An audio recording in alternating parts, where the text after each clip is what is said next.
Bom, gente, boa noite. Me chamo Odilo Matheus. A gente vai falar um pouco sobre pâncreas e retroperitônio, tá? Então, inicialmente, falar um pouco de retroperitônio. O retroperitônio ele vai ser uma região da cavidade abdominal, certo? Que vai ser localizada. Ele tem os limites dele são difíceis de serem caracterizados, tá? Principalmente pelo ultrassom.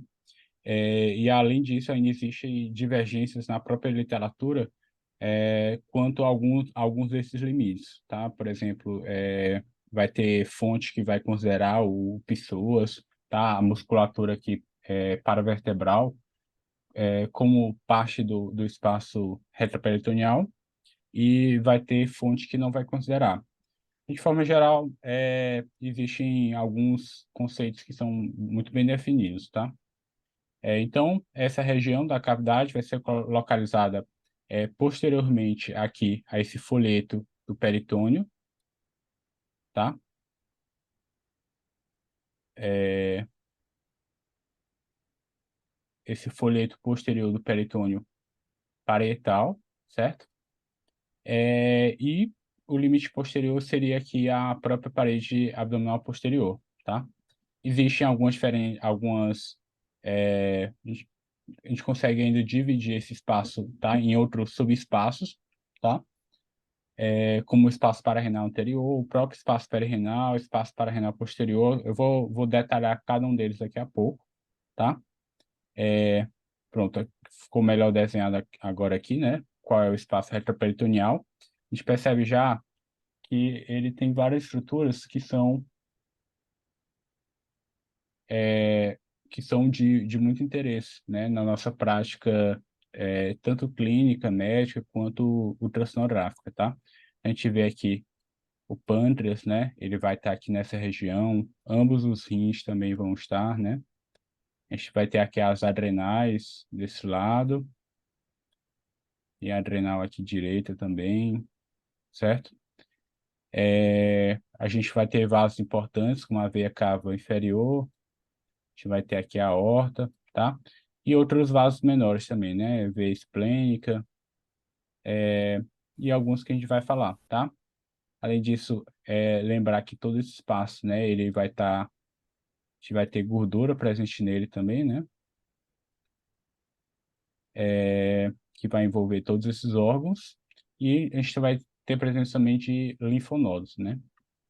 Então, é, existem bastante estruturas que vão estar nesse espaço, tá? A gente está aqui as principais, tá? Os rins, as adrenais, aqui o duodeno nesse corte aqui não apareceu, né? Mas a segunda porção dele também tem um período, tem um espaço também, um Alô, trajeto tá travando um retroperitoneal. pouco. Queria saber se é só no meu. Tá travando a passagem do slide, né?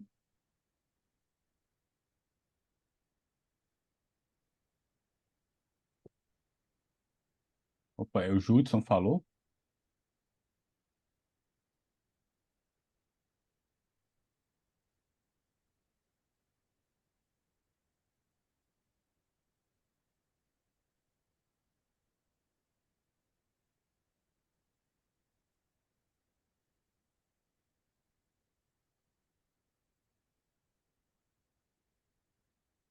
É, eu vou prosseguir aqui, Judson, tá?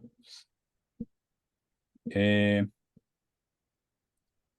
então, o conteúdo tá, do espaço retroperitoneal, a gente vai ter aqui rins, adrenais, duodeno, vai ter um trajeto também, a segunda porção dele vai passar também pelo espaço retroperitoneal, e aí vai ter os focos da aula, tá? Que é o pâncreas, a aorta, a veia cava inferior e os linfonodos, tá? Então, o retroperitônio, como eu comentei, ele ainda pode ser dividido em outros espaços, tá? E aí eles são, né? A gente vai ter o próprio espaço perirenal, tá? Bilateralmente. E aí eu vou ter a face renal, tá? Que vai envolver esses dois espaços e vai diferenciar, né? Esse espaço do espaço pararenal posterior.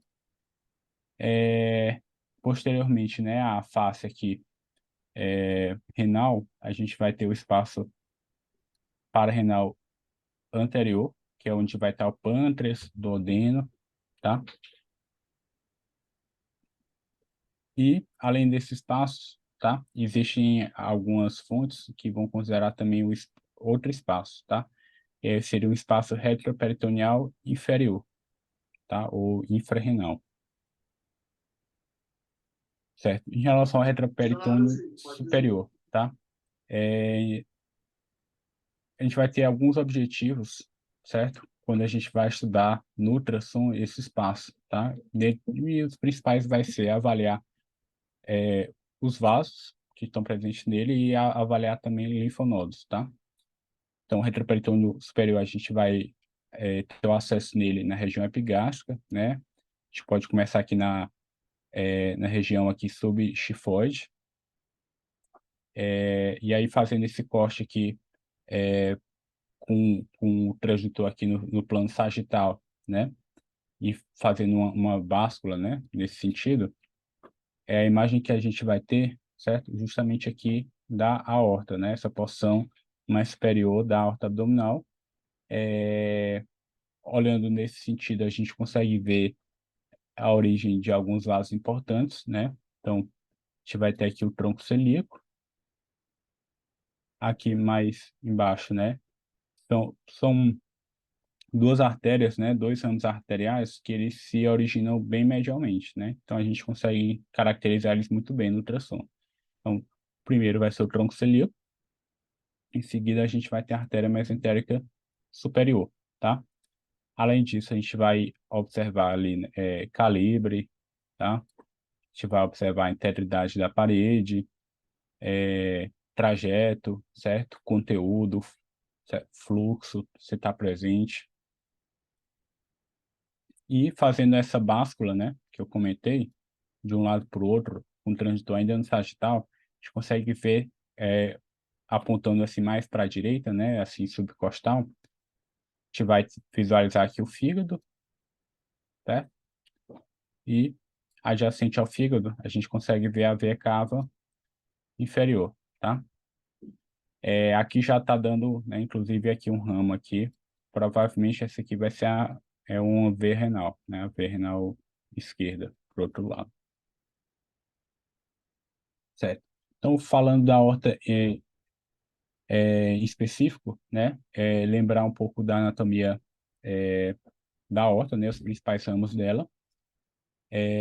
Como eu comentei, o primeiro ramo que ela vai dar vai ser o tronco celíaco. O tronco celíaco ele vai se dividir, né, entre a artéria esplênica e a artéria hepática. Ainda vai dar aqui outro ramo, né, que seria a artéria gástrica direita. Logo abaixo, né, o próximo ramo que ele vai dar vai ser a artéria mesentérica superior. Os próximos dois ramos que ele vai dar vão ser as artérias renais, que vai ter uma origem já lateralmente, né, a aorta de cada lado. Prosseguindo, né, os ramos terminais da aorta, certo? Vão terminar com as artérias ilíacas comum direita e a artéria ilíaca comum esquerda. Tá. Avaliando a aorta, além de a gente avaliar o trajeto, dimensão, calibre, tá? A gente vai avaliar também as principais alterações dela, tá? Então, acho que a principal alteração de longe que a gente vai encontrar, tá, na aorta, principalmente em pacientes mais velhos, seria a ateromatose aórtica, tá? A gente vai caracterizar ela através, né, de pequenas placas, certo? Geralmente calcificadas, certo? No trajeto dela. A gente vê também um espessamento dessa camada intimal, tá? E falando de ateromatose, o comum é a gente encontrar, né, essas plaquinhas no paciente mais velho, mas ficar atento a fazer uma varredura completa da aorta, né, a fim de encontrar algumas placas que teriam um grau de preocupação maior, né? Então, por exemplo, essa placa, ela já é uma placa com sinais de instabilidade, né? Ela tem uma ulceração nela, tá? Além do próprio tamanho dela, né? É uma placa já bem grande, tá? E tem essa ulceração nela, tá?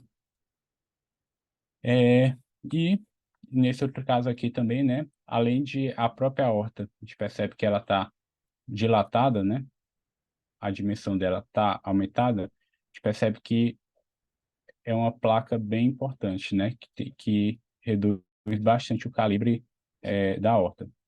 Aqui o corte no transverso, né, e aqui o corte no longitudinal, a gente consegue caracterizar bem também essa placa, tá? Certo. Então, já que a gente está falando de aumento da dimensão da aorta, tá? Importante a gente definir o que é, de fato, tá? O aneurisma da aorta abdominal. É possível encontrar dois tipos de morfologia para o aneurisma, tá? A gente pode ter um aneurisma com esse formato mais cilíndrico aqui, né? Fusiforme, certo? E a gente tem um formato sacular, tá? Falando de aneurisma de aorta abdominal, o aneurisma fusiforme ele é bem mais comum do que o aneurisma sacular. O aneurisma sacular ele vai estar mais presente, de forma geral, né, no corpo, ele vai estar mais presente em artérias de calibre menor, como a artéria carótida. É, aqui nas próprias artérias ilíacas também, a incidência de um aneurisma sacular é maior do que na própria aorta, tá? Mas, de forma geral, na aorta abdominal é bem raro a gente encontrar esse tipo de aneurisma sacular. Então, toda vez que a gente estiver diante de um aneurisma, tá? É importante a gente avaliar e relatar, tá? No nosso relatório, no nosso laudo, qual a morfologia, tá? Que foi o que a gente comentou, fusiforme ou sacular. Qual é a extensão dela, certo? Daqui a pouco eu vou mostrar como é que a gente mede essa extensão. O diâmetro máximo, tá? Aqui esse diâmetro vai ser o diâmetro transverso, certo? Então, tendo a horta aqui cilindro, né? Então, eu vou mostrar daqui a pouco, tá? Mas o diâmetro transverso seria esse aqui, né? Eu vou pegar a imagem no transverso e a extensão seria no eixo crânio-caudal, né? Além disso, eu tenho que pesquisar sinais de complicações, né? De secção, tá? É bem raro também a gente encontrar dissecção na aorta abdominal, mas pode estar associado ao aneurisma. Presença de trombos murais, tá? E aí avaliar como eu mostrei na imagem anterior, né? Se o trombo ele tem sinais de instabilidade, como ulcerações, tá? Se ele está determinando uma redução importante do calibre também do vaso, certo? Tudo isso é importante a gente relatar. E é importante também a gente falar é, quais as artérias, né, quais os ramos que estão envolvidos no aneurisma, tá? Então, a gente viu aqui, certo? Por exemplo, pegando aqui esse exemplo aqui que eu coloquei, né? A gente vê que eu vou ter aqui a aorta torácica, tá?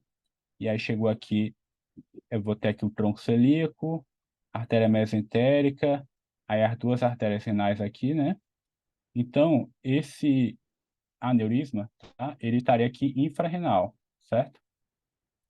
Eu não estou vendo a artéria mesentérica inferior, né?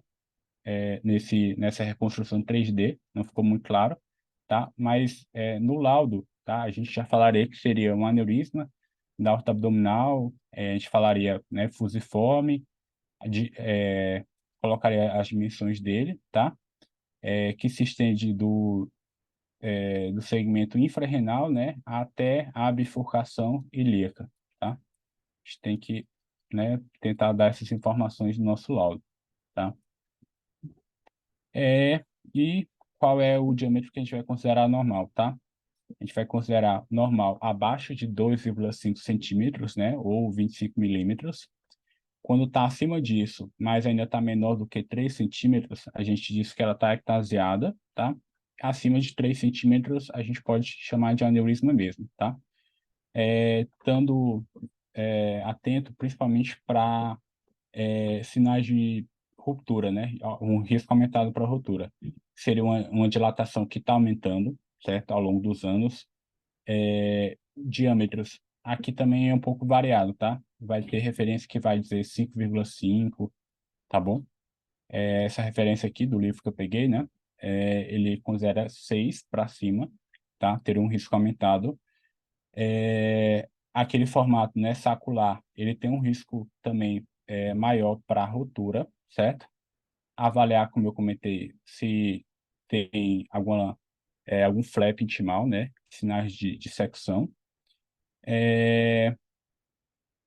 E a presença, avaliar o lumen também, né? O lumen que tá presente, tá? Vou mostrar daqui a pouco. Então, aqui nesse caso, a gente vê aqui um corte longitudinal da aorta, certo? A gente vê que tá com esse calibre aqui aumentado, tá? Que no caso, né, medindo 41 milímetros, né? Ou seja, 4,1 centímetros, certo? A gente pode chamar de aneurisma já, mas aí a gente vê que parte desse aneurisma, tá? É uma placa. Aqui não ficou bem caracterizado, tá? Ficou meio ruim essa imagem, mas lembrar que a gente sempre liga o Doppler, né? Para caracterizar bem onde é que está passando o fluxo ou não, né? Aqui, aqui outro exemplo, né? E aí destacando, já que essa horta também ela está com um trajeto mais tortuoso, né? A gente percebe que não está tão retinha, certo? Novamente também com o calibre aumentado, né?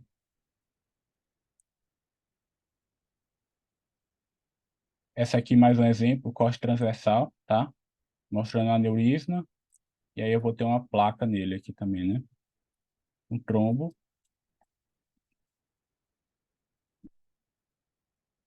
certo?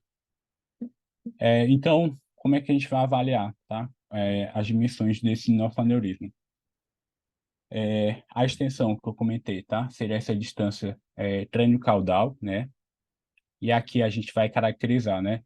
De onde ele começa até onde ele termina, tá? Então, nesse caso aqui, seria no segmento infrarrenal até a bifurcação, né, ilíaca, tá? Aqui outro exemplo. E quando a gente estiver diante de um aneurisma sacular, tá? As dimensões que a gente tem que dar são essas duas, tá? As duas dimensões do saco aneurismático, tá? E a gente tem que relatar também o colo desse aneurisma, tá? A relação, certo? Do diâmetro máximo desse meu saco aneurismático para o colo, tá? Ele vai estar relacionado diretamente com o risco maior de rotura ou não, tá?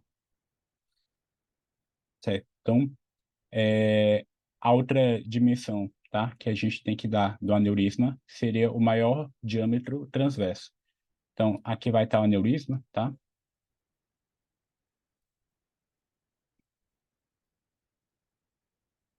Eu vou tentar medir, vou pegar esse meu corte transverso, onde tiver a maior dimensão, tá? E aí eu faço essa medida do jeito que está aqui, certo? Vou fazer essa medida, são os maiores diâmetros transversos, tá? Lembrando que, né, são duas medidas perpendiculares entre si, né, formando 90 graus, né, conforme está demonstrado nessa imagem aqui, tá? A gente procura onde está a maior dimensão, faz essas duas medidas 90 graus. Tá? Quando a gente está diante daqueles casos que eu comentei, né, em que além do aneurisma, eu tenho uma teromatose, né, determinando aqui uma redução de calibre, certo? É importante que a gente fale também qual é o lumen viável, né? O lumen que está passando, certo? Então, aqui eu tenho essa medida aqui do aneurisma, tá? Aqui, nesse caso, a gente tem o Doppler aqui, que ajuda a gente a definir, de fato, onde é que é aneurisma, onde é que é lumen, tá? Onde é que tem placa, certo? E aí a gente, além dessa medida, tá? Que já está aqui, é interessante que a gente dê essa medida aqui também, tá bom? Principalmente principalmente nesses casos, né, que eu tenho uma redução importante do lumen do vaso. E, como eu comentei, né, a gente tem que falar também quais os vasos estão acometidos, tá? Aí lembrando aquela anatomia básica, tá? Que vai importar, né, os principais ramos, né, da aorta, certo? A gente tem que ter em mente essa anatomia bem. Tá. Então, além da aorta abdominal, certo? Convém a gente avaliar no nosso exame de ultrassom também as artérias ilíacas, certo? Principalmente quando a gente está diante de a gente já encontrou uma alteração, tá? Na aorta abdominal, um aneurisma de aorta abdominal. Quando a gente está diante disso, tá? O risco de eu ter uma dilatação também de artéria ilíaca é bem maior, certo? Então, sempre que eu estiver diante de um aneurisma de aorta abdominal, vale a pena a gente avaliar bem também as artérias ilíacas, tá? E aqui alguns exemplos, tá? Existem também classificações também que a gente vai determinar, mas assim, na nossa prática não convém a gente decorar, né? Todas essas classificações, tá? Mas é importante a gente ter em mente, né? Que eu posso ter aqui ó, um aneurisma de aorta abdominal, aí aqui, ó, a ilíaca comum também tem um aneurisma, tá? Aí ela se estende aqui para ilíaca externa e ilíaca interna, né? Tá tudo ectasiado, né? Tudo dilatado. Nesse outro caso, né? Eu tenho um aneurisma de aorta abdominal e eu tenho aqui aneurisma das artérias ilíacas internas. Nesse caso, a minha aorta está preservada, tá? Mas eu tenho um aneurisma aqui pegando a ilíaca comum, ilíaca interna, e aqui um aneurisma isolado, né? Da artéria ilíaca interna, tá? Certo. Então, baixa o nosso transdutor, tá? A gente pode avaliar também o retroperitônio inferior, certo? Então, a gente vai aqui, segue aqui no corte sagital, com o nosso transdutor inferiormente, e aí, chegando nas fossas ilíacas, tá? A gente vai fazer esse movimento de báscula, né? Nos dois sentidos, tá? A fim de avaliar, né? Como eu acabei de mostrar, aqui a bifurcação da artéria ilíaca comum para a artéria ilíaca externa, artéria ilíaca interna, tá? A gente consegue avaliar no ultrassom. E também para a gente avaliar a presença de linfonodos, tá? Principalmente no contexto dor abdominal aguda, certo? A gente pode fazer diagnóstico diferencial com outras patologias, né? Por exemplo, apendicite, tá? É muito comum no exame pediátrico, né? Criança com queixa de dor abdominal, é solicitado o exame para avaliação de apendicite, tá? Só que o que a gente encontra, na verdade, é isso, tá? São múltiplos linfonodos agrupados, de tamanho aumentado, tá? Localizado na fossa ilíaca direita, tá? E é o que a gente chama de linfadenite mesentérica, tá? Acontece principalmente em crianças, tá? E adolescentes, e é um diagnóstico importante, um diagnóstico diferencial importante para apendicite, tá? Então, falando de linfonodos retroperitoneais, tá? Eles vão estar presentes, tá? Em todo o retroperitônio, certo? De forma geral, a gente pode considerar um diâmetro para ele, tá? De 5 milímetros, é o normal, tá? Lembrando sempre que o que vai importar para a gente aqui, tá? É o menor eixo do linfonodo. Então, desenhando aqui um linfonodo, tá? Aqui seria o maior eixo dele, certo? Vai ter muita fonte, muita literatura que vai dizer, tá? Qual é o diâmetro máximo dessa dimensão maior, né? Desse eixo longo do linfonodo, tá? Mas o que é mais convencionado, certo? Que vale mais a pena a gente considerar é o próprio eixo curto mesmo, certo? Então a gente vem aqui, por exemplo, esse linfonodo aqui, né? Vou vir aqui, eu vou medir esse eixo, certo? Esse eixo curto. Ele estando maior do que 5 milímetros, a gente pode considerar que ele é um linfonodo de tamanho aumentado, tá? Então, aqui demonstrando como a gente pode visualizar, né? Vários linfonodos, alguns tamanhos aumentados, tá? Aqui também outros cortes, né? Aqui um pouco mais alto, né? No epigastro. A gente vê também que tem uns linfonodos bem aumentados aqui, e outro aqui, né? Tem outro aqui. E assim, questão de linfonodo, tá? É muito importante que a gente faça uma varredura adequada, tá? Para avaliar, certo? Apesar de que aqui na imagem estática, né, a imagem parada, fica uma dúvida, tá? Se de fato é ou não um linfonodo, se é um vaso, se é outra estrutura, tá? É importante lembrar que o nosso exame é um exame dinâmico, tá? Então, na hora a gente vai estar fazendo uma báscula, tá? Uma varredura, tá? E nessa varredura a gente vai ver, certo? Que essas estruturas, tá? Que são os linfonodos, são estruturas que começam e terminam, tá? Diferentemente de um vaso, tá? Por exemplo, se eu pegar esse vaso aqui, conforme eu faço a varredura aqui dessa região, certo? Esse vaso ele vai se continuando, tá? Se eu giro, né, o meu transdutor no outro eixo, certo? Esse meu vaso ele também vai mudar o eixo dele, né? Então é isso, tá? Apesar de que aqui eu mostrando a imagem parada possa parecer um pouco difícil, tá? Mas quando a gente está no exame, a gente faz a varredura, a gente consegue diferenciar melhor, tá bom? E além disso, tá? A gente pode usar também o recurso do Doppler para ajudar a gente a diferenciar, tá? Claro, se for um vaso, na hora que eu ligo aqui o Doppler, esse Doppler vai pintar o vaso, tá? E se eu estou em dúvida se é um linfonodo ou outra coisa, certo? Aqui nesse caso aqui, por exemplo, eu estou vendo que essa formaçãozinha nodular, hipoecóica, ela tem uma vascularização que é central, tá? Que é típica da vascularização do linfonodo, né? Uma vascularização pelo hilo, tá? Então isso aqui confirma para a gente que era de fato um linfonodo, tá bom? Certo. Então, outra estrutura que a gente avalia no nosso estudo do retroperitônio é a veia cava inferior, tá? Aqui eu estou mostrando um exemplo de uma veia cava inferior que está com uma dimensão aumentada, certo? E quando que eu vou considerar uma veia cava inferior dilatada, tá? Então, o diâmetro maior dela é de 2 centímetros, certo? Lembrando que eu posso ter alguns casos, tá? Como, por exemplo, pacientes que são atletas, que eles vão apresentar um diâmetro maior e ainda assim é considerado normal.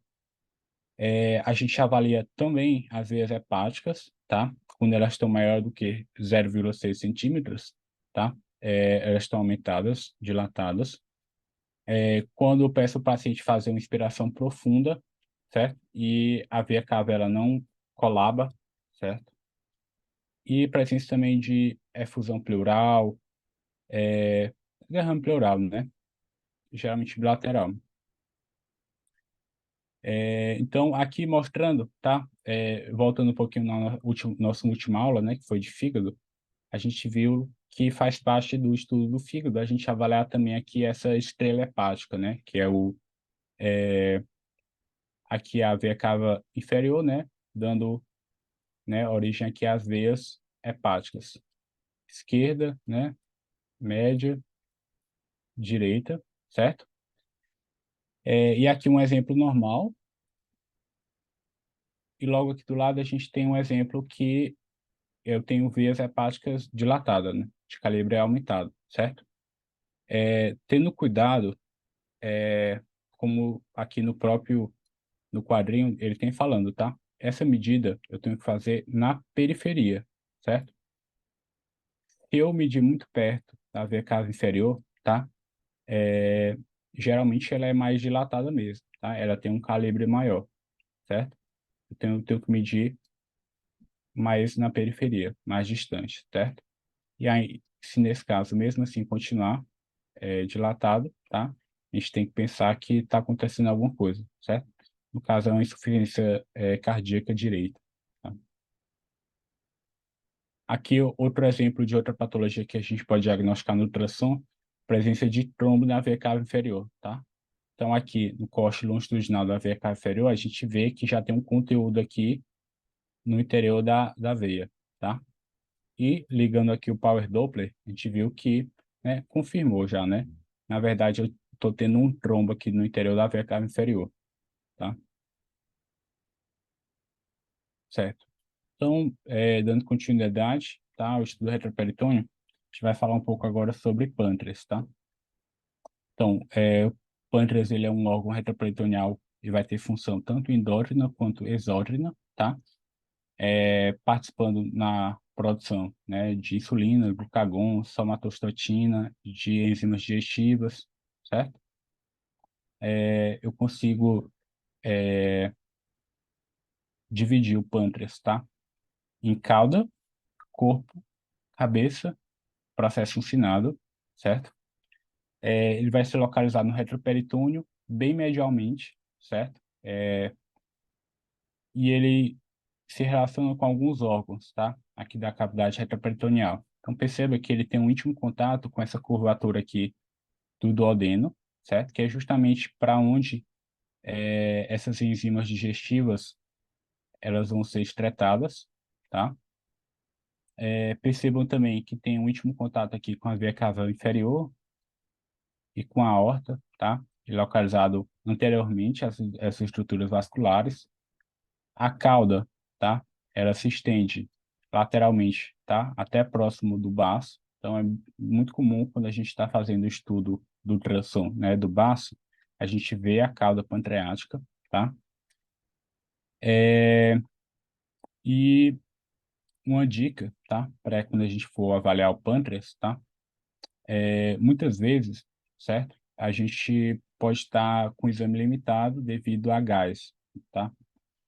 O paciente não fez um jejum necessário, tá? Ou então é um paciente que tem o sobrepeso, já é uma limitação própria do método, né? Mas uma dica que a gente pode ter, né? Uma técnica que a gente pode fazer para melhorar a avaliação do pâncreas a gente pode pedir para o paciente beber bastante água, tá? Por quê? Porque logo aqui em cima, tá? A gente vai ter o estômago, certo? Então, se eu encho aqui o estômago de água, tá? Eu crio uma janela para o meu transdutor ele conseguir ver, né? Então, se por acaso você recebe a solicitação do exame de abdômen, tá? É um exame que é direcionado para avaliar alguma coisa do pâncreas, tá? É importante que a gente avalie bem, certo? Não conseguindo ver muito bem toda essa anatomia do pâncreas, tá? A gente pode fazer isso, tá? Pedir para o paciente beber água, tá? Imediatamente a gente faz o exame. Se ainda assim a gente não estiver conseguindo ver, tá? Aí a gente pode pedir para o paciente voltar outro dia, fazer um jejum um pouco mais prolongado, pode utilizar Luftal, né, para diminuir os gases, certo? Para a gente poder avaliar, tá? É, Existem umas dimensões normais aqui para o pâncreas, tá? Então a cabeça, ela pode ter um tamanho de até 2,5 centímetros. O corpo, ele pode ter um tamanho de até 2 centímetros, tá? A cauda também até 2 centímetros. E o ducto pancreático, certo? Ele vai ter um diâmetro máximo de 0,3 centímetros, né? 3 milímetros. Aqui uma imagem, né, ultrassonográfica do pâncreas, aqui mostrando, né, onde é que a gente vai localizar o pâncreas, né? Aí bem no epigastro, bem abaixo aqui do processo tifoide, tá? A gente faz essa varredura aqui nesse sentido, certo? Outra dica, certo? Assim que a gente coloca o transdutor aqui, se tem bastante gás, tá? Uma coisa que a gente pode fazer é manter uma pressãozinha, né, aqui sobre o epigastro, tá? E tentar com o próprio transdutor, né, a gente vai mexendo um pouquinho ele de um lado para o outro, tá? Mantendo aqui a pressão, a fim de a gente colabar, né? A gente aperta mesmo as alças que estão ali fazendo gás, a gente vai apertando, certo? E espalhando o gás para o lado, tá? Isso melhora a nossa avaliação, tá? Fica mais bem definido. Então, aqui desenhadinho, né, o pâncreas. O pâncreas, a gente consegue identificar ele muito bem devido aqui à presença da veia esplênica, né? Então, a gente vai ver, né, nessa topografia, essa estrutura, que dentro dela, tá? Ela passa aqui a veia esplênica, né? Então, é sempre uma dica muito boa para a gente encontrar o pâncreas, né? E aí eu posso determinar, né, cabeça, corpo, cauda. Além disso, tá? Eu vou ver aqui as estruturas, né, como eu comentei, estruturas vasculares que vão estar ali posteriormente ao pâncreas. A aorta, veia cava inferior. Nesse caso aqui, a veia cava inferior já está dando ramo aqui, né? A veia renal esquerda. Tá passando por outro lado. É, certo. E aí, voltando também um pouquinho repetindo, né? O mesmo slide que eu coloquei lá na aula de fígado, tá? Só para a gente relembrar um pouco dessa anatomia venosa, certo? Como eu comentei, um dos referenciais anatômicos importantes do pâncreas é a veia esplênica, tá? Lembrar que a veia esplênica, ela vai se juntar aqui à veia mesentérica inferior, certo? Para formar aqui a veia porta, tá? Então, se eu estou em dúvida ali se de fato é a veia esplênica, eu posso, né, prosseguir aqui, botar aqui meu pâncreas, né? Eu vou seguindo aqui essa estrutura vascular até ali a topografia da veia da porta hepática, certo? E aí eu vou confirmar que essa estrutura ela se continuou junto com a veia porta, tá? Então ali de fato é a veia esplênica. Tá, falando um pouco das variações da anatomia do pâncreas, tá? O normal do pâncreas é isso, certo? O pâncreas ele vai ter aqui um íntimo contato com o duodeno, que é por onde, inclusive, aqui eu vou ter o ducto pancreático, né? O ducto pancreático ele vai drenar, tá? A bile aqui para a papila, né? Duodenal. Então, esse é o mais comum, tá? Mas eu posso ter uma variação, que é o que a gente chama de pâncreas anular, em que eu tenho um tecido pancreático, né? Parênquima do pâncreas, ele vai envolver totalmente o duodeno aqui, essa segunda porção, tá? É, é a, não é assim, não é tão comum, mas também não é muito raro, tá? Uma das principais complicações dessa malformação, tá? Assim como outras malformações que eu vou comentar, tá? Elas é, podem ter complicações, podem obstruir aqui no caso, né? Então, aqui no caso, esse tecido que está em volta, né? Ele pode determinar uma obstrução aqui desse ducto, né? E aí pode determinar pancreatite, por exemplo, tá? Certo. Outra variação que a gente tem, é, eu posso ter aqui a cauda, né? Pode ter uma cauda dupla, né? Que é o que a gente chama de cauda de peixe. E aqui um exemplo do pâncreas anular, né? Então aqui eu vou ter o pâncreas, e aí percebe que o pâncreas ele se continua aqui, e dentro dele, né, eu tenho essa estrutura aqui, tá? E aí aqui eu poderia pensar, pode ser um nódulo e tal, né? Principalmente nesse outro corte, né? Nesse corte transverso, tá? A gente percebe que aqui ficou o pâncreas, e aqui dentro ficou essa formaçãozinha mais ecogênica, tá? Mas percebam que aqui, tá? Nessa aqui no corte transversal, ficou mais claro, tá? Aqui a gente tem aquela morfologia que é típica de alça, né? Tá? Toda vez que a gente for ver alça no ultrassom, deixa eu lembrar que existem várias camadas, tá? Então, bora lá. Eu vou ter a submucosa, tá? Aí eu vou ter a muscular da submucosa,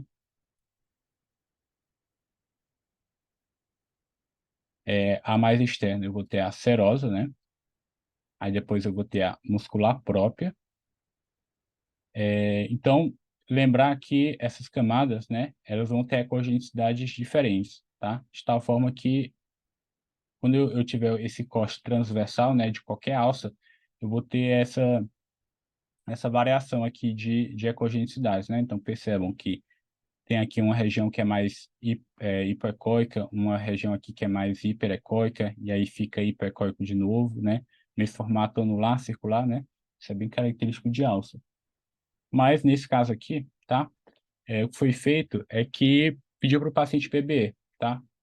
Pediu para o paciente beber água, tá? Como aqui é a segunda porção do duodeno, né? O tempo, né, do paciente beber para o líquido chegar aqui, né, é curto. Então, pouco tempo depois que o paciente bebeu, tá? A gente percebeu que apareceu aqui, né? O que estava colabado, o duodeno, ele encheu, né? Então, aqui ficou de líquido, então confirmou que, de fato, era um duodeno que estava aqui envolto aqui por parênquima pancreático, né? Configurando aqui o pâncreas anular, tá? Em relação à drenagem biliar. Aqui uma revisãozinha da anatomia, tá? O mais comum da drenagem biliar que a gente vai ter é exatamente do jeito que está aqui, tá?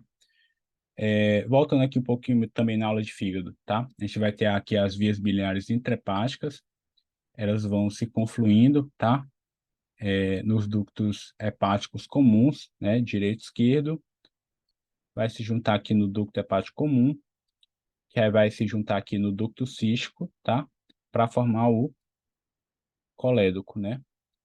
O colédoco, ele vai ter a porção aqui dele extrapancreática, né? E essa porção mais distal dele, ela é intrapancreática, né? Ela vem descendo aqui através da cabeça pancreática até aqui perto da papila duodenal, onde ela vai se juntar com o ducto pancreático principal, tá? Ou o Isung, certo?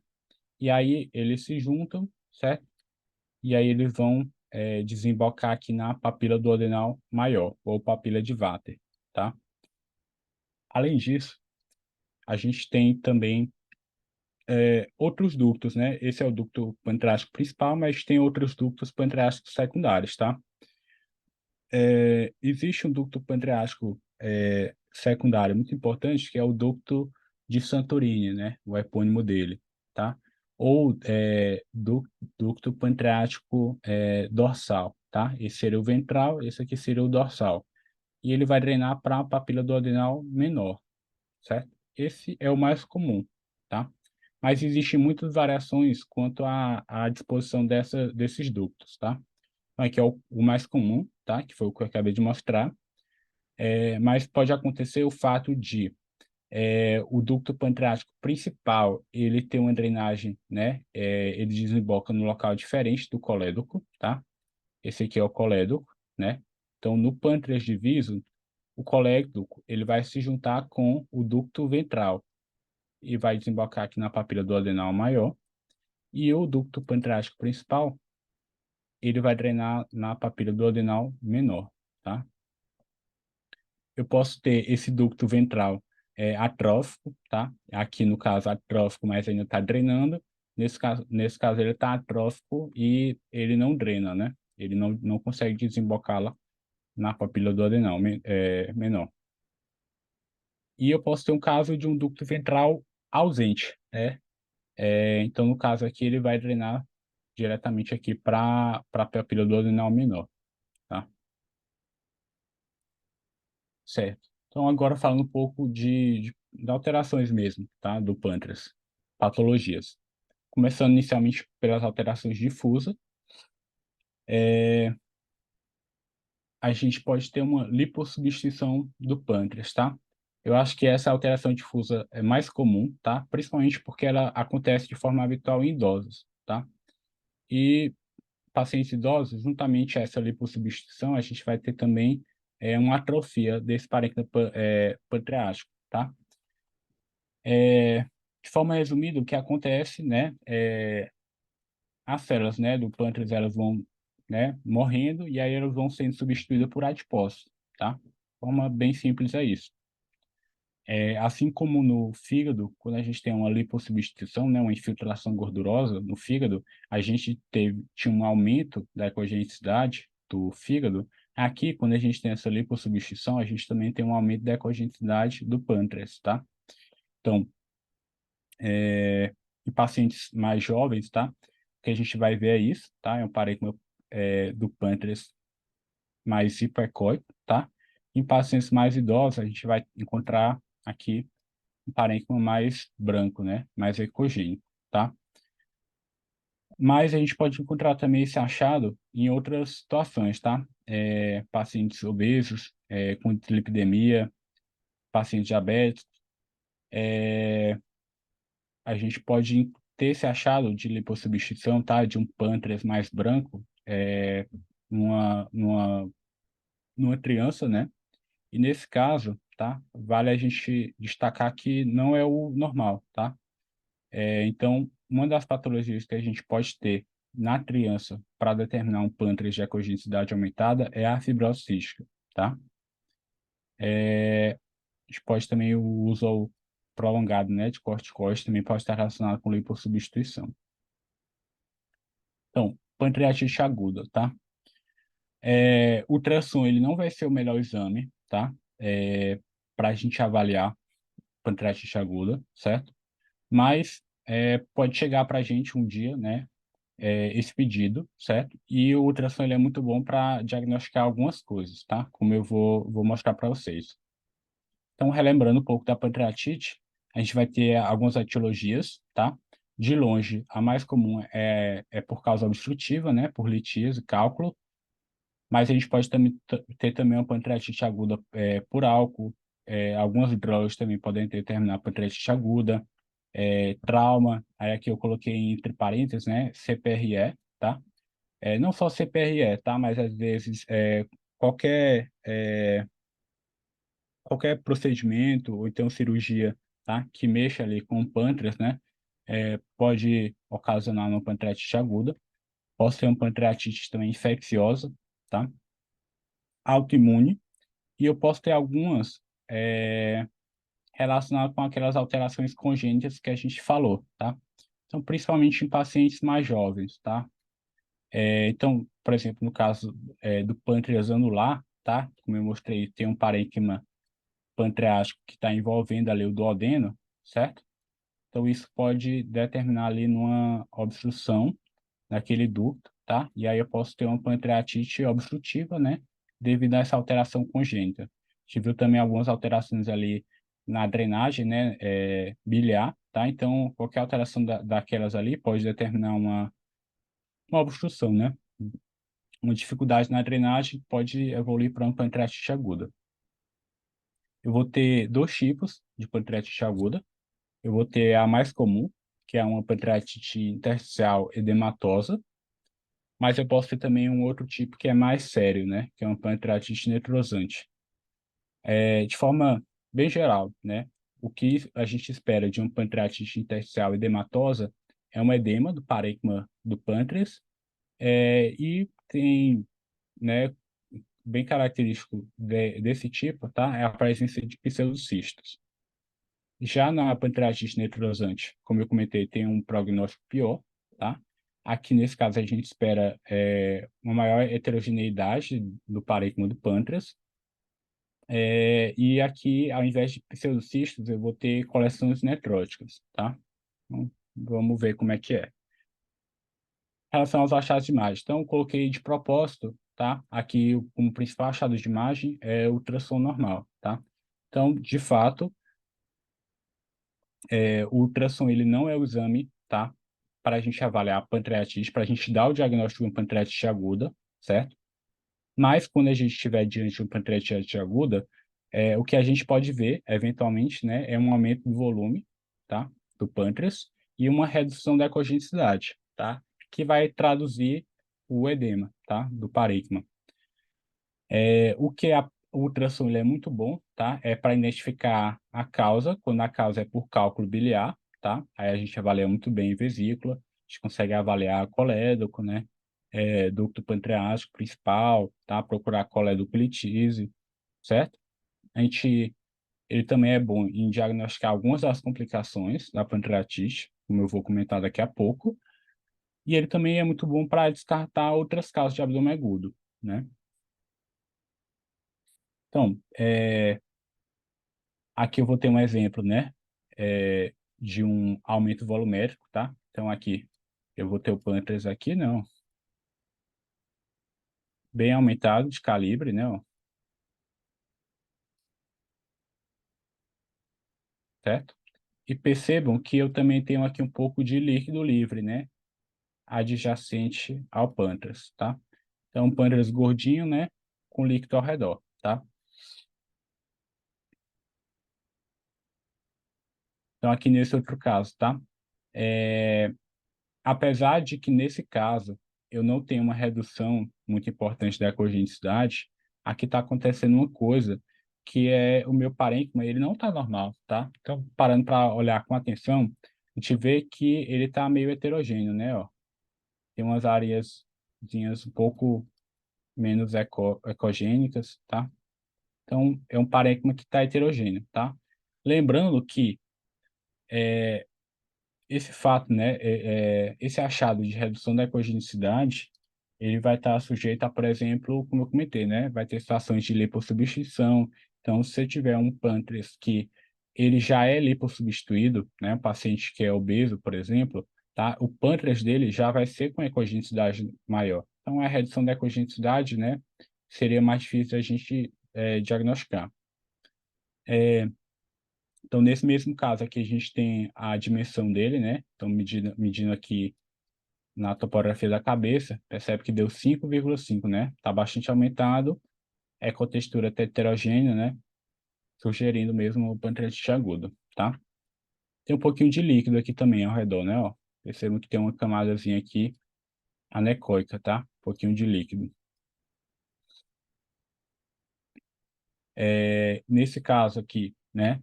A gente liga o Doppler, tá? E vê que aqui é a veia esplênica, tá? Ela pintou, tá? Mas logo ao lado dela, tá? Percebam que eu tenho uma estrutura tubuliforme, anecoica, que não pintou, tá? Então, logo, não é vaso, certo? Então, essa estrutura tubuliforme, né, anecoica, que passa ali do lado da veia esplênica, é o meu ducto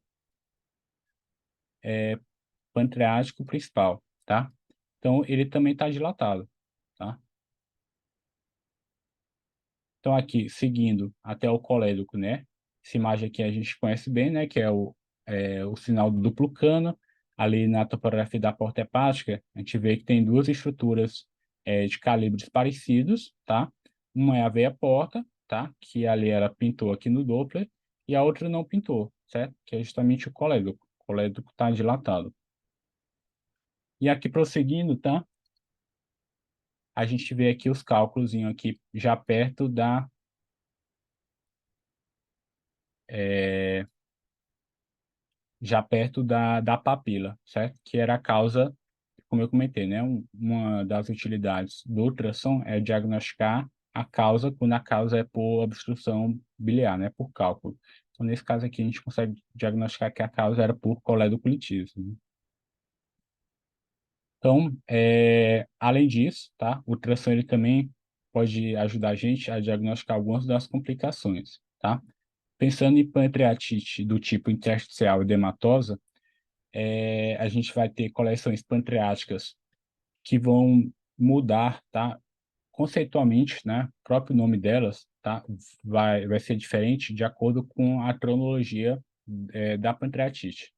Então, se eu tenho uma coleção que ela está bem no começo, né? Menos de 4 semanas, a gente vai chamar, tá? Essa coleção, esse líquido de simplesmente coleção líquida aguda, certo? Que são aqueles casos que a gente viu até agora, né? Que era um líquidozinho que não era organizado, como aqui, né?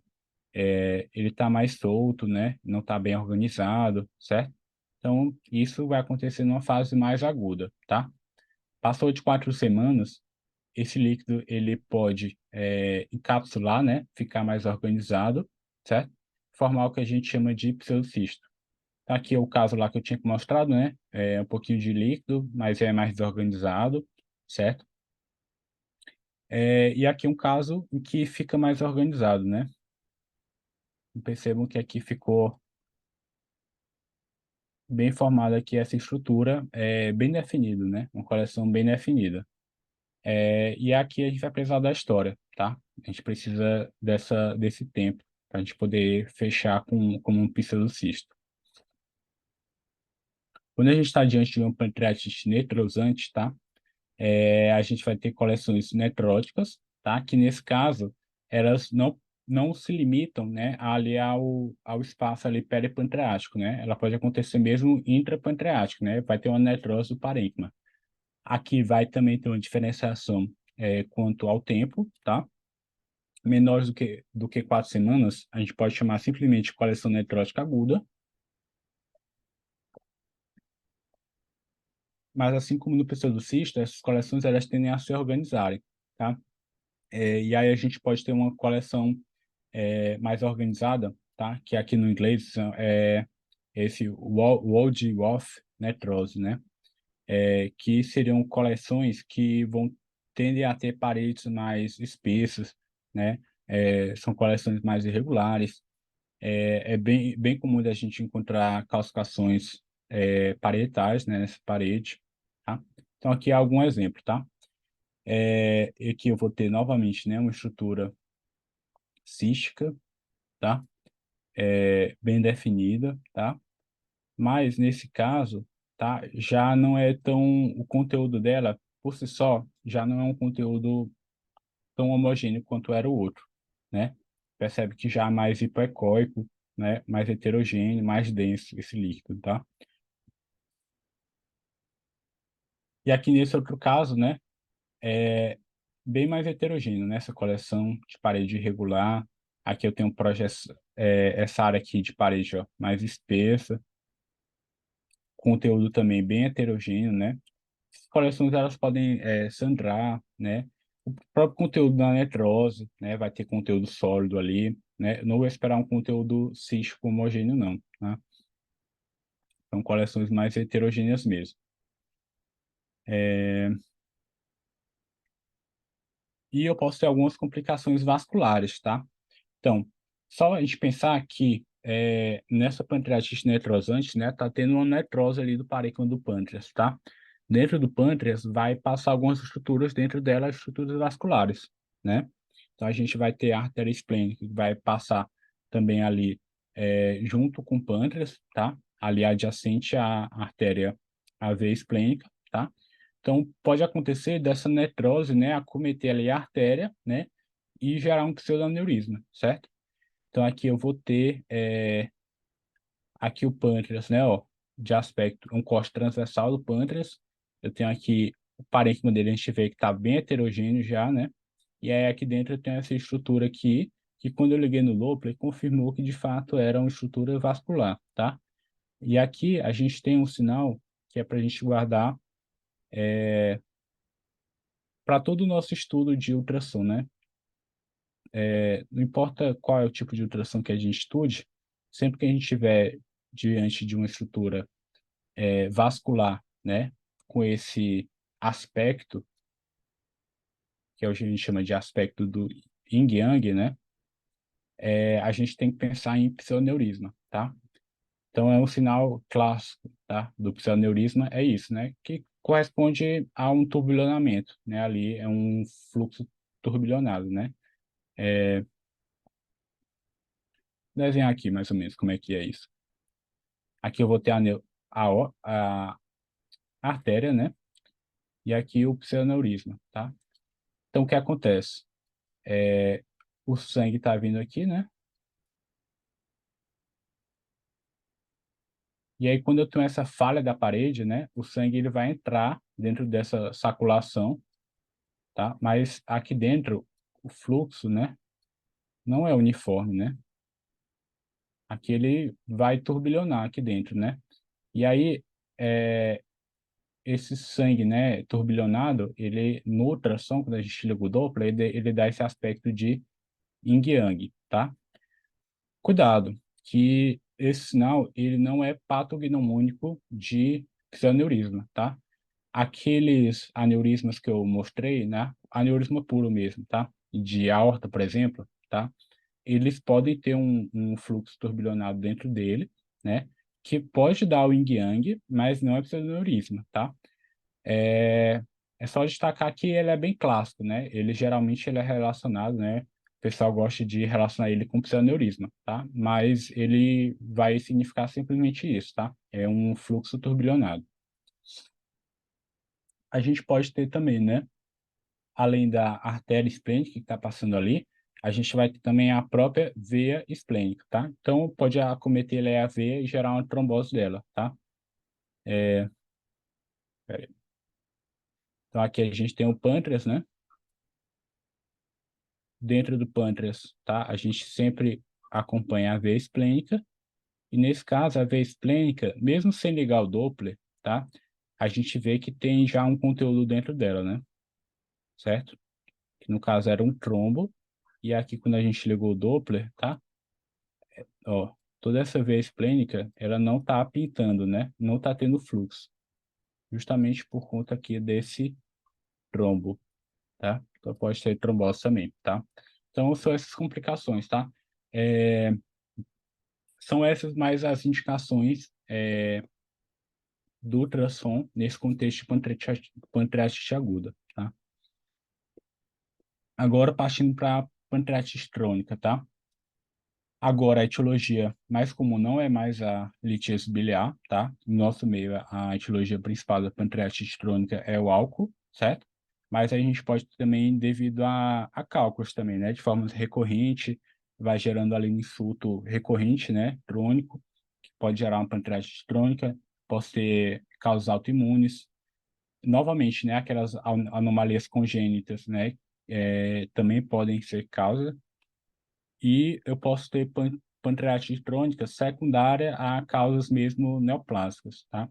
Neoplasia ali de cabeça de pâncreas que gerou uma obstrução, e aí o pâncreas pode evoluir com pancreatite crônica também. De achados de imagem, de forma geral, o que a gente vai encontrar é alterações fibróticas do pâncreas, né?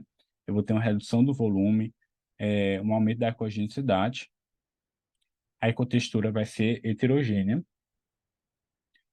Aqui, deixei destacado, tá? Porque é um dos principais diferenciais, tá? Que vai ajudar a gente a pensar em pancreatite crônica, tá? Que seriam calcificações no parênquima. E outro achado que a gente tem também é uma dilatação do ducto pancreático principal, tá? Então, aqui eu tenho um exemplo, né? Percebe que esse pâncreas, ele além de estar com a ecogenicidade aumentada, ele está todo heterogêneo, né? E além disso, eu vejo aqui que tem uns pequenos focozinhos de calcificação, né?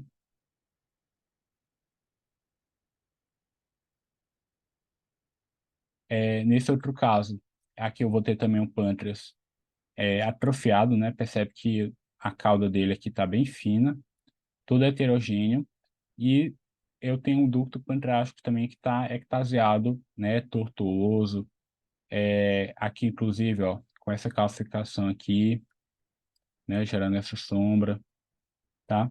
São os achados que a gente espera de uma pancreatite crônica. Agora falando um pouco de alterações focais, tá? Do pâncreas. Aqui eu destaquei, no caso, algumas lesões mesmo tumorais, né, do pâncreas. No caso, as principais vão ser o adenocarcinoma ductal, tá, que vai corresponder, é o principal, de longe, o principal câncer do pâncreas, corresponde a 90 a 95%. Eu posso ter tumores neuroendócrinos e eu também vou ter algumas lesões císticas, né, que eu vou falar detalhadamente cada um. Então, adenocarcinoma ductal vai ser a neoplasia maligna mais frequente do pâncreas, é um tumor exócrino, tem uma faixa etária mais alta, tá? Acima de 60 anos.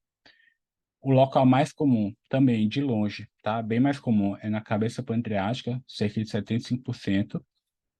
E com achados de imagem, tá? O que a gente vai ter é uma lesão sólida, hipoecóica, mal definida, hipovascular, né? Logo, não vai ter pouco ou quase nenhuma vascularização no estudo Doppler.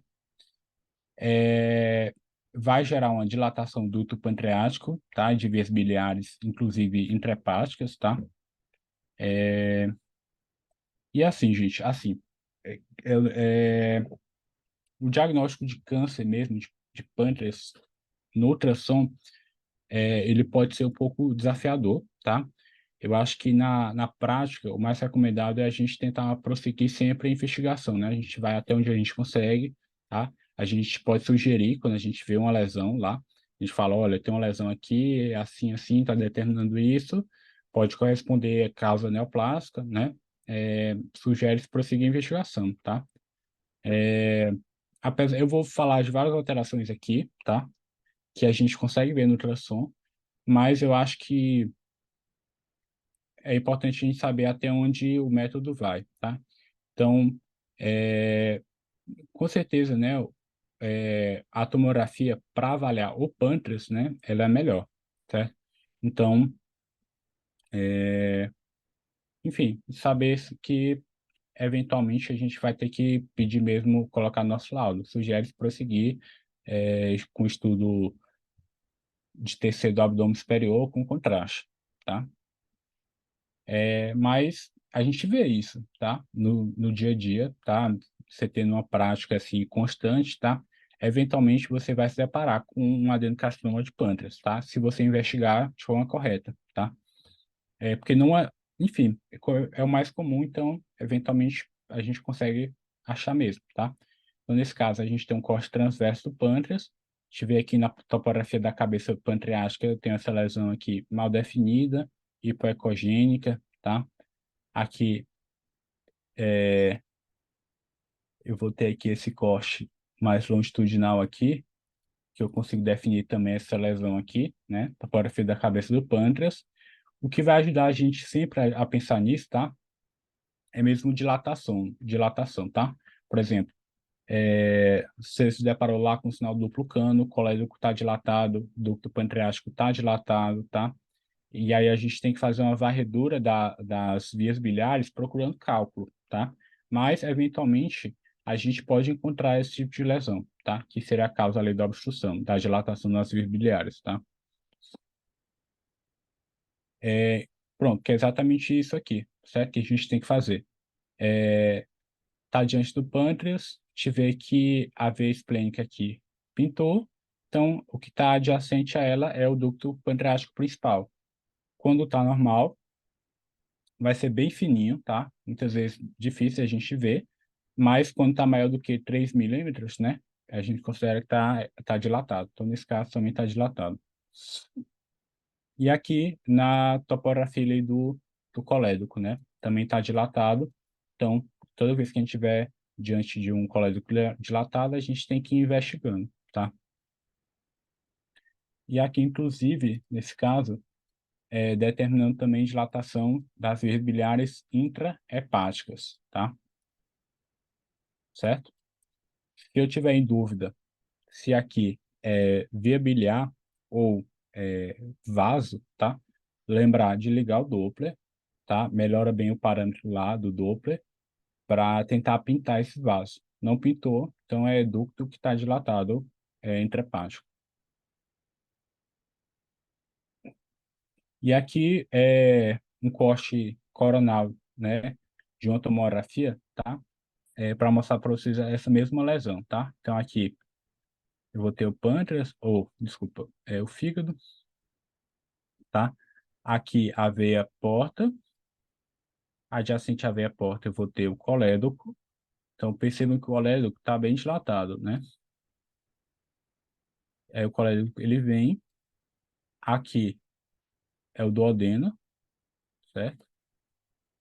É, aqui, aqui, aqui é a cabeça do pâncreas, tá? Cabeça do pâncreas. E aqui na cabeça do pâncreas a gente tem essa lesãozinha aqui hipovascular, tá? Que não está realçando. E aí percebam que o colédoco está vindo dilatado, aí ele entra aqui, né? E é onde ele tem uma mudança de calibre, né? Onde está tendo a obstrução. Certo. Então, a próxima lesão sólida, tá? Mais comum que a gente vai ter do pâncreas são os tumores neuroendócrinos, tá? Agora são tumores, né, endócrinos e eles podem ser funcionantes ou não. Ou seja, eles podem gerar, né, sintomas clínicos, podem gerar manifestações clínicas dependendo do tipo dele, né? Pode ser um insulinoma, que é o mais comum, pode ser um gastrionoma, e o glucagonoma também. tá? E aí vai diferenciar, a manifestação clínica vai depender de qual é o tipo, né? E vai depender também se é funcionante ou não, tá? Então, às vezes eu posso ter um insulinoma que não é funcionante e não vai gerar, né, aumento de insulina, tá? Como achados de imagem, que a gente vai esperar, tá? É uma lesão sólida, hipoecóica, e agora, diferentemente do adeno, tá? Tendem, tá, a ser bem definidos. De forma geral, são pequenos, tá? Podem ser múltiplos, são hipervasculares, tá? Aqui, hipervascular, eu coloquei, tá? Não significa necessariamente que vai é, pintar muito no Doppler, tá? Apresentar muito fluxo no Doppler, certo? Nos exames com contraste, tá? Eles vão realçar, e tem um realce precoce, né? Um realce arterial. No ultrassom, tá? O realce que a gente tem no ultrassom é o realce com microbolhas. Aí é possível ver também o realce da lesão, tá? Mas, eventualmente, a gente encontra, sim, tá? Uma lesão que é vascularizada no Doppler. A gente consegue ver os vasos no Doppler. Aqui também uma diferença muito importante, tá? Diferentemente do adeno, os tumores neuroendócrinos, eles não vão dilatar o duto pancreático. E aqui alguns exemplos, tá? Então, aqui perceba que eu tenho uma lesão bem parecida com a que a gente viu do adeno, né? Mas é pequena, ela é bem definida, certo? Aqui, quando eu liguei no Doppler, né? Não tem um fluxo muito importante, né? Mas tem um fluxozinho aqui, tá? E aqui, né? Mostrando a tomografia, tá? Essa lesãozinha aqui, tá? Hipervascular, que tem um realce precoce, bem definida, geralmente é pequena. Percebam que ela não dilata ducto, né? Aqui outro exemplo de uma lesão, de um tumor neuroendócrino maior, né? Que nesse caso, né, fica bem característico aquela, aquele aspecto de ser uma lesão hipervascular, né? Então, no próprio Doppler, a gente vê que tem bastante vascularização, tá? Certo. Então, prosseguindo, tá? Nosso estudo das alterações focais do pâncreas, a gente pode, eventualmente, né, estar diante de uma lesão cística do pâncreas, tá? Então, aqui tem esse esquema, né, que ele coloca os principais tipos de lesão cística, tá? Que a gente pode encontrar. Então, que vão ser, né, o pseudocisto, certo? Que a gente já mostrou, tá? Vai estar no contexto ali de pancreatite, de trauma. Eu vou ter a neoplasia cística mucinosa, tá? Que é a mais comum. Eu vou ter a neoplasia cística serosa, e eu vou ter o IPMN, tá? Que eu vou detalhar também como é que a gente vai pensar em um tipo ou em outro, tá? Existe esse fluxogramazinho, tá?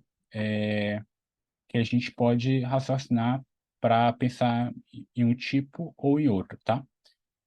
Então, diante de uma lesão cística, tá, do pâncreas, tá, um detalhe, tá, diferentemente do fígado, da mama, do rim, tá, em que quando a gente está diante de uma lesão cística, tá, pode ser de fato ali uma lesão cística pura, né, uma lesão cística epitelial, mas no pâncreas, este tipo de lesão, um cisto verdadeiro, né, cisto verdadeiro do pâncreas, ele é muito raro, tá? Ele vai ser mais comum em algumas dessas síndromes, né, policísticas, certo?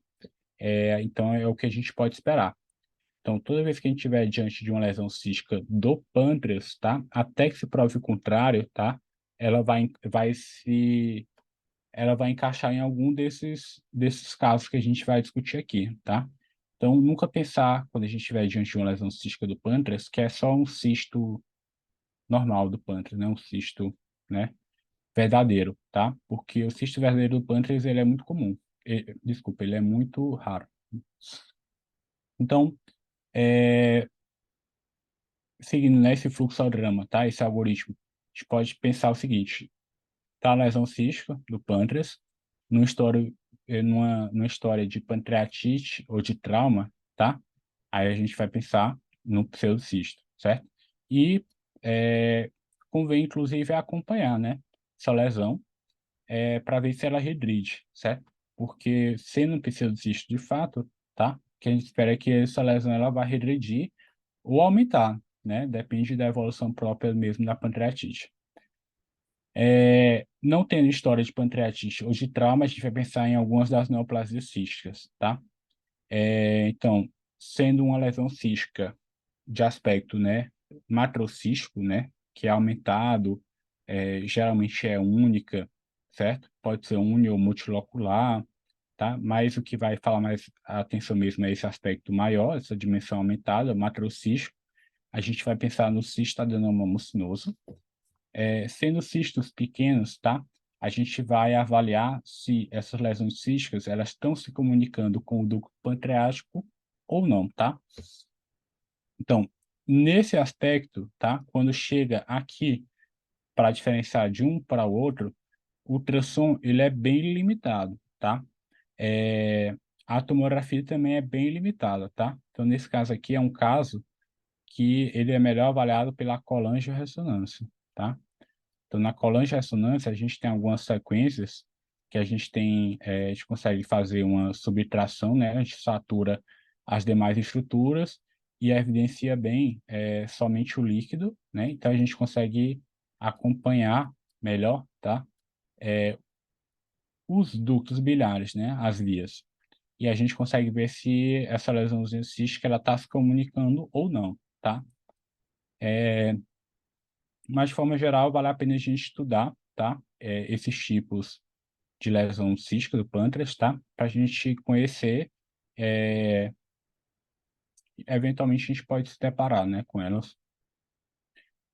Então, coloquei aqui lado a lado, eu acho que fica melhor da gente aprender, né? Fica melhor para a gente memorizar, as características de cada um, certo? O cistoadenoma mucinoso, ele é o tumor cístico mais comum do pâncreas, vai ser mais comum numa faixa etária ali de 50 a 60 anos. É, Infelizmente, né, apesar de ser o mais comum, ele tem um alto potencial de malignizar, né? Cerca de 50% deles vão ser malignos, né?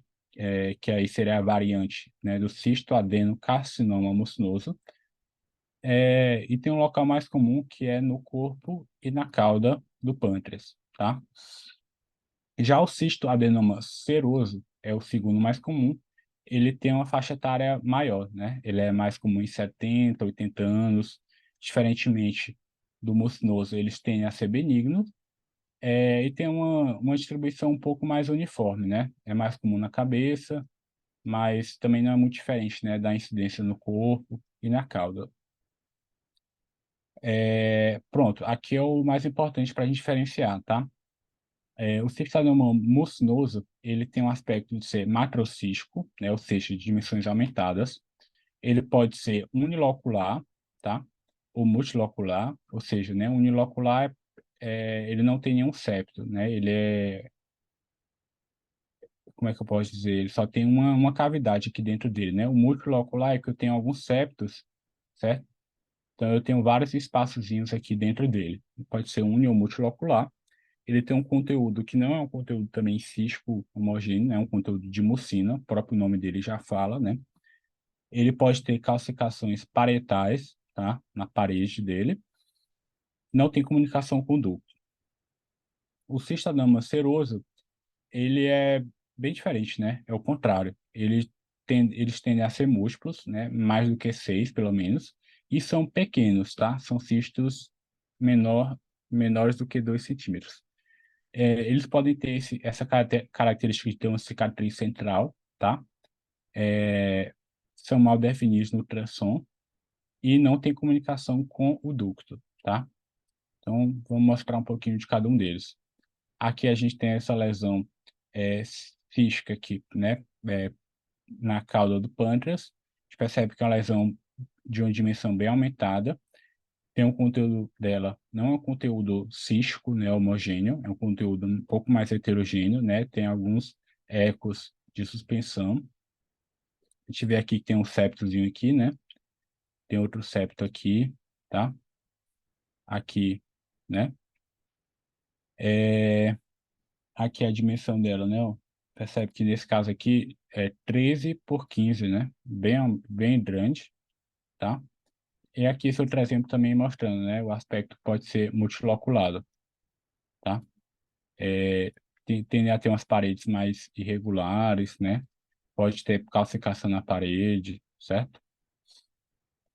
E aqui é o cistadenoma seroso, né? Então percebam que agora aqui são vários pequenos cistos, né? Agrupados, tá? Aqui esse outro exemplo é um pouco mais difícil da gente dar esse diagnóstico, né? Porque eu vou ter aqui o tecido pancreático, né? Vários pequenos cistos não estão tão agrupados como aquele outro, né? Mas é uma outra apresentação que a gente pode ter também, tá bom? Então, o outro tipo de lesão cística que a gente tem no pâncreas é a neoplasia mucinosa papilar intraductal, tá? Mais conhecido pelo acrônimo, né? Que é o IPMN.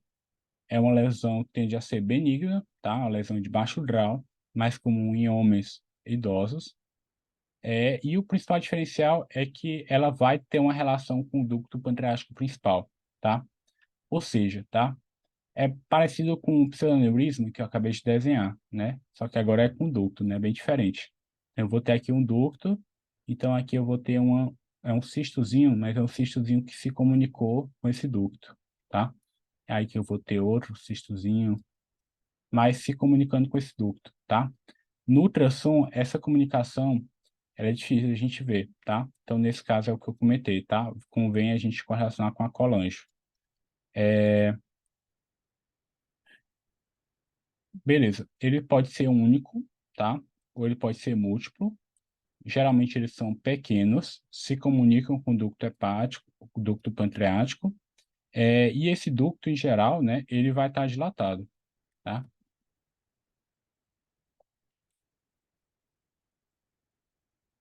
Então, aqui um exemplo, né? Que eu tenho essa lesão císticazinha pequena aqui, tá?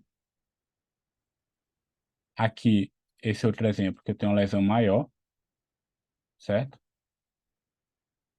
E esse outro caso, tá? A gente conseguiu ver a relação aqui, né, com o ducto, mas esse aqui tem um diferencial, né? Que além de ter a comunicação com o ducto, certo? Ele tem um componente sólido, tá? Como eu comentei, o IPMN, ele é uma lesão que tipicamente é benigna, tá? Mas o fato de encontrar projeções papilares, conteúdo sólido, né, dentro do cisto, fala a favor de uma variante maligna, tá? Do IPMN. Eu posso ter esse aspecto aqui também, né, multicístico, que parece inclusive com o cistadenoma seroso, né? É, esse aqui fica até difícil de a gente caracterizar, né? Todos cistos. Mas são vários, né? Múltiplos. E essa aqui é a colangio, que eu comentei para vocês, né? Então perceba que na colangio aqui, é, né? A gente altera os parâmetros da ressonância, né? A fim de que a única coisa que vai ter alto sinal, né? Vai ser líquido, tá? Então, com isso, a gente consegue ver bem, ó. Vias biliares, aqui é a vesícula, aqui são as vias biliares intrahepáticas, ó. Aí elas vão confluir para o colédoco, aí o colédoco ele vai se juntar aqui, ele vem aqui, né, ó, vai se juntar aqui com o ducto hepático principal, certo? E nesse caso a gente consegue ver, tá? Aqui, claro, eu coloquei esse corte que fica bem demonstrativo, né? Mas a gente consegue ter cortes menores, né? Que a gente vê a comunicação. Então aí ficou esse aspecto aqui parecendo um cacho de uvas, né? Várias lesões císticas agrupadas, tá? E que tem comunicação com o ducto pancreático, tá? Então, gente, é, era isso que eu queria falar por hoje. Deixa eu ler aqui a dúvida. trombos são sempre hiperecóicos? Judson, não, tá? Ali naquele caso, era um trombo, na verdade, era neoplásico, aquele trombo, certo? Mas, em geral, tá? Os trombos, eles vão depender, inclusive, qual é o período dele, tá? Uma trombose aguda, né? Uma trombose venosa aguda, tende a ter trombos hipoecóicos, tá? Mas conforme o trombo vai envelhecendo, tá? Ele tende a ficar mais hiperecóico, tá? Então ele pode ser hipo, né, bem agudo, aí ele pode evoluir para um iso, em geral, trombos, uma trombose venosa crônica, né, ela tende a ser hiperecóica, tá? Naquele caso, não entra muito naquele raciocínio, porque era um trombo mesmo neoplásico, tá? Era invasão, tumoral. Mais alguma dúvida, gente?